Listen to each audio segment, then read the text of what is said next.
Olá pessoal, bem-vindos de volta. Eu chamo-me Adelina e faço vídeos para vos ajudar a adquirir o português de uma forma mais natural. Há uma mulher. A mulher chama-se Maria. E a Maria trabalha numa clínica dentária. Ela é enfermeira numa clínica dentária. Este é o Ricardo. O Ricardo é o marido da Maria. E o Ricardo trabalha num hospital porque é médico. A Maria e o Ricardo são casados e eles têm uma filha. Esta é a filha deles. A filha chama-se Lia e a Lia anda na escola primária. De manhã, a Maria e o Ricardo levam a Lia, vão a pé, eles levam a Lia até à paragem de autocarros.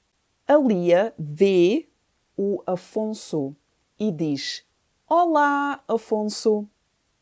O Afonso vê a Lia e responde: "Olá, Lia."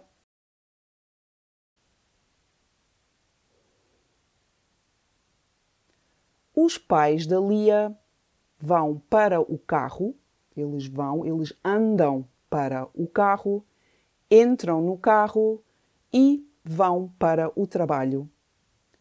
O Ricardo deixa a Maria na clínica.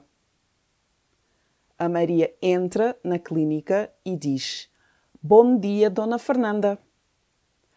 A Dona Fernanda responde: "Bom dia, Enfermeira Maria.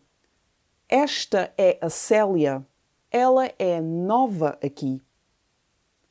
E a Enfermeira Maria responde: "Bom dia, Célia.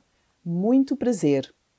E a Célia responde: "Obrigada, é um prazer conhecê-la, Enfermeira Maria."